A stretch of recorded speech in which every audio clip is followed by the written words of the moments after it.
Hummingbird visits you when you're alone. Someone is trying to reach you. It happened when you weren't expecting it. You were outside, alone. Maybe you were having a hard day. Maybe you were thinking about someone you lost. Maybe you were just sitting quietly, not thinking about much at all.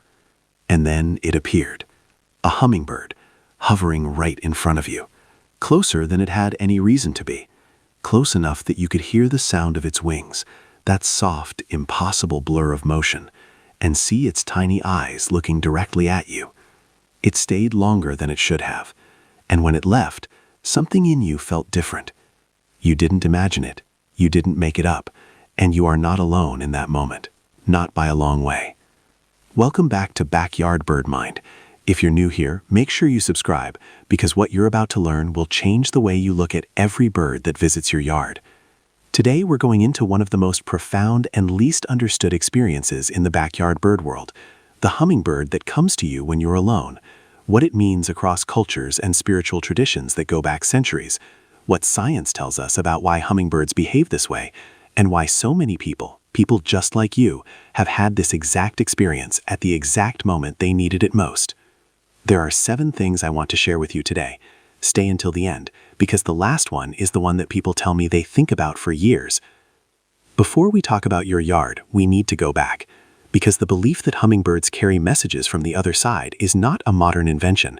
It is not a feel-good social media trend. It is one of the oldest and most widespread spiritual beliefs in the entire Western Hemisphere, and it did not begin with any single culture.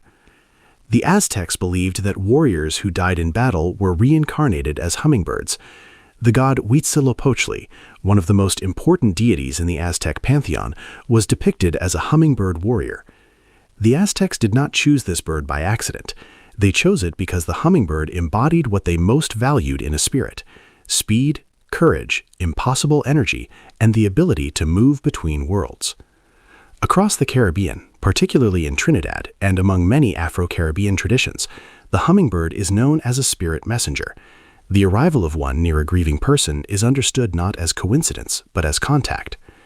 In many Native American traditions across North America, including those of the Pueblo peoples of the Southwest, the hummingbird is associated with healing, with love, and with the ability to travel great distances to bring comfort to the living.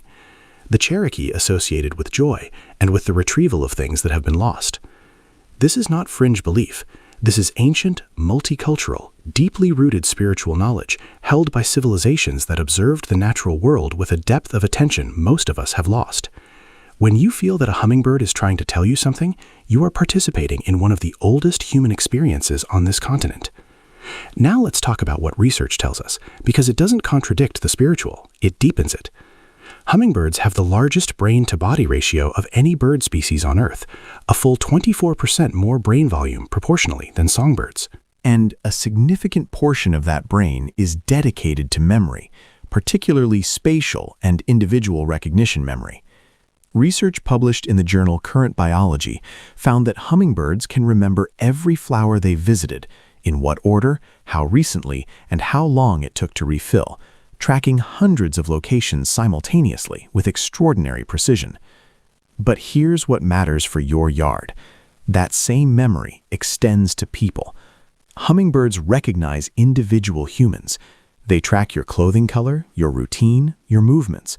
If you've been filling a feeder consistently, or if you wear red frequently, the color they associate most strongly with nectar sources, a hummingbird in your territory will know you. Not your feeder, you. This is why a hummingbird that hovers in front of your face isn't confused or lost. It is investigating something it has already categorized as safe. It is coming to you because it has decided, based on its extraordinary cognitive capacity, that you specifically are someone worth approaching. That is not random. In the natural world, nothing a hummingbird does is random. Stay with me here, because this is where the experiences of thousands of people begin to form a pattern that is impossible to dismiss. In grief support communities, in church groups, in family Facebook pages across America, the same story appears over and over again. A woman loses her mother.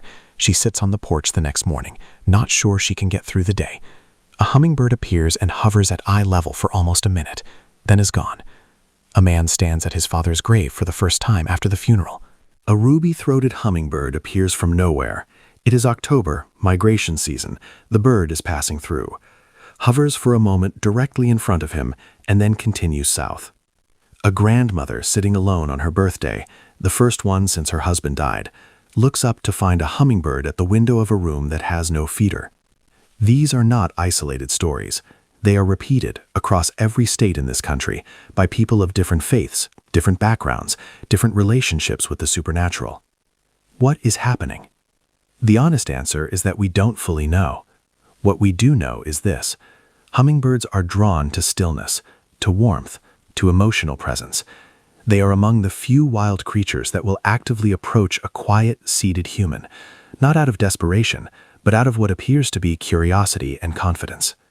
If you are sitting alone, grieving, contemplating, or simply open, you are sending signals that a hummingbird can read: your stillness, your warmth, your presence in a space you've made safe.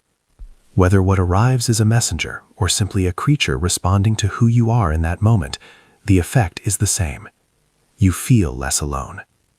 The ruby-throated hummingbird is the species most Americans encounter in the eastern half of the country, and its appearance is worth understanding because nothing about it is accidental. The male ruby-throated hummingbird carries a throat patch called a gorget that shifts dramatically depending on the angle of light. In shadow, it appears black. In direct light, it blazes into a red so vivid and saturated it seems almost impossible for a living creature to produce. This color shift is not pigment. It is structural color, produced by the physical arrangement of microscopic platelets in the feather barbules that refract light the same way a prism does. The bird doesn't change. The light changes, and with it, the bird transforms. In many spiritual traditions, this quality, the ability to appear one way in darkness and another in light, is understood as the mark of a creature that exists between states, between the visible and the invisible, between what is present and what has passed. The ruby throat has been associated in folk tradition with the blood bond between the living and the dead, the color that carries love across whatever distance separates them. You don't have to hold any particular belief to feel the weight of looking at a creature that small, that improbable, hovering perfectly still 3 feet from your face, its throat suddenly blazing ruby in a shaft of afternoon light. It asks something of you, and most people, in that moment, understand exactly what it's asking. But what comes next is something most people find impossible to believe until it happens to them. A hummingbird in hover is doing something that no other North American bird can do. It is beating its wings at between 50 and 80 times per second, a rate that produces the distinctive hum that gives the bird its name. Its heart beats at over 1,200 times per minute in flight. Its metabolism is operating at a rate that would kill any other vertebrate within minutes. And yet, it is perfectly unnervingly still. Everything about a hovering hummingbird is speed, except the body itself, which hangs in the air with an eerie, suspended calm.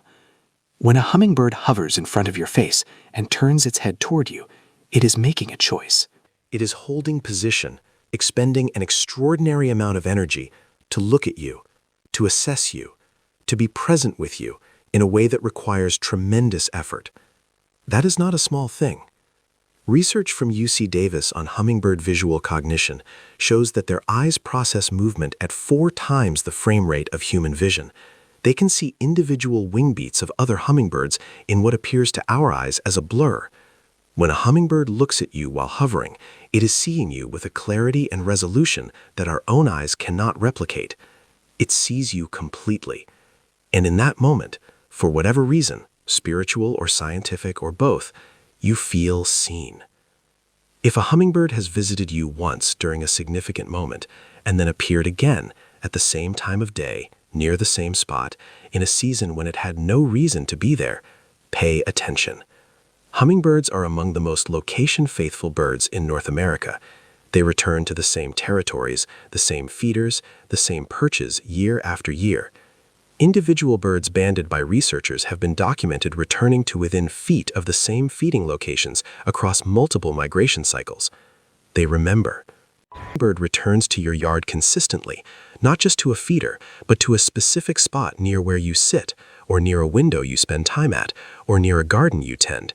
It has incorporated you into its mental map of its territory. You are to that bird a landmark, a constant.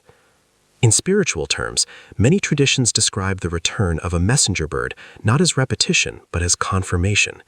The first visit says, "I am here." The return says, "I have not forgotten you." Whether you interpret that through science or by faith, the hummingbird's return is real. It is documented, and it means that you, specifically, have been chosen as part of this creature's world. I saved this one for last because it is the one that stays with people longest. Among all the hummingbird stories I've encountered, and there are thousands, there is one kind that comes up again and again, told by people who had no particular belief in signs or messengers, no expectation of anything unusual. They weren't looking for a sign. They weren't thinking about the person they'd lost. They were just outside, doing something ordinary, something small, when the hummingbird came. And they knew. Not because they were looking for it, not because they wanted it to mean something, but because the moment it happened, something in them recognized it before their mind had time to explain it away. A retired school teacher in Ohio told me she was deadheading her petunias, just working in the garden, not thinking of anything in particular, when a hummingbird hovered 6 inches from her face for almost 40 seconds. Her husband had died 11 months earlier. She hadn't cried in weeks. She cried then. She told me, "I didn't decide it was him. I just knew." That knowing, that recognition that arrives before thought, is something that spans cultures, languages, spiritual traditions, and lifetimes. The hummingbird did not explain itself. It did not need to. It came when she was alone. It stayed long enough to be felt, and then it was gone, back into the impossible speed of its own existence, leaving behind a stillness that she said she could still feel years later. If this has happened to you, you already know what I'm describing. And if it hasn't yet, now you'll know what it is when it does.